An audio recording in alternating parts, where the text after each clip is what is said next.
Alright, ndugu mtazamaji, shabiki wa Bandari Football Club.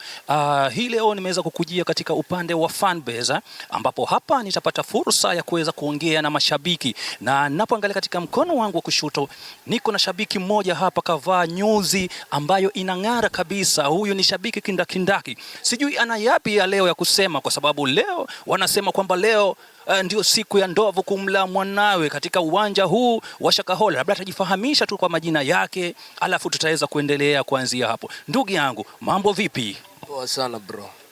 Kwa majina unaitwa nani? Mimi naitwa Ali Zuberi. Unaitwa Ali Zuberi, unatoka upande gani? Likoni. Upande wa Likoni. Huyo ni shabiki wetu kutoka maeneo yale ya Likoni kule. Ameweza kuvuka feri na kusema ya kwamba lazima awe katika uwanja huu wa Shakahola ama Mbaraki Sports Ground. Matarajio yako leo ni gani katika mchuano wetu wa leo? Mimi matarajio yangu ni ushindi tu. Unajua Bandari lazima leo. Yaani kivyo vyote vile. Tuna matumaini makubwa sana. Hivyo tu, sina mengi. Labda tu katika ubashiri wako, najua wewe si mpiga ndonga wewe, lakini je, katika ubashiri wako magoli huenda yakawa mangapi leo? 2-0, Bandari 2, Kakamega 0.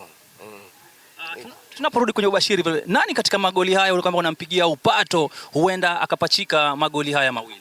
Msaga zote mbili. Msaga zote mbili. Je, kwa wale ambao ni mashabiki wako kule nyumbani mpaka sasa, uko na ujumbe gani wewe? Naambia tu hata wakiwa nyumbani washangilie Bandari, sababu ndio timu ya nyumbani. Unajua kila mtu anajidai na chake bwana. Kabisa tu hivyo tu. Ipo misemo mitatu katika Bandari, wanasema Zegede, Burudan ama kula wao.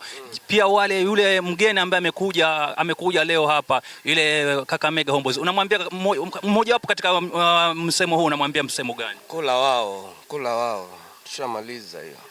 Haya, umesikia, anasema kwamba tushamaliza kula wao. Labda nitasonga upande mwingine tena niweze kupata shabiki mwingine, niweze kusikia kauli yake kuhusiana na mechi yetu ya leo.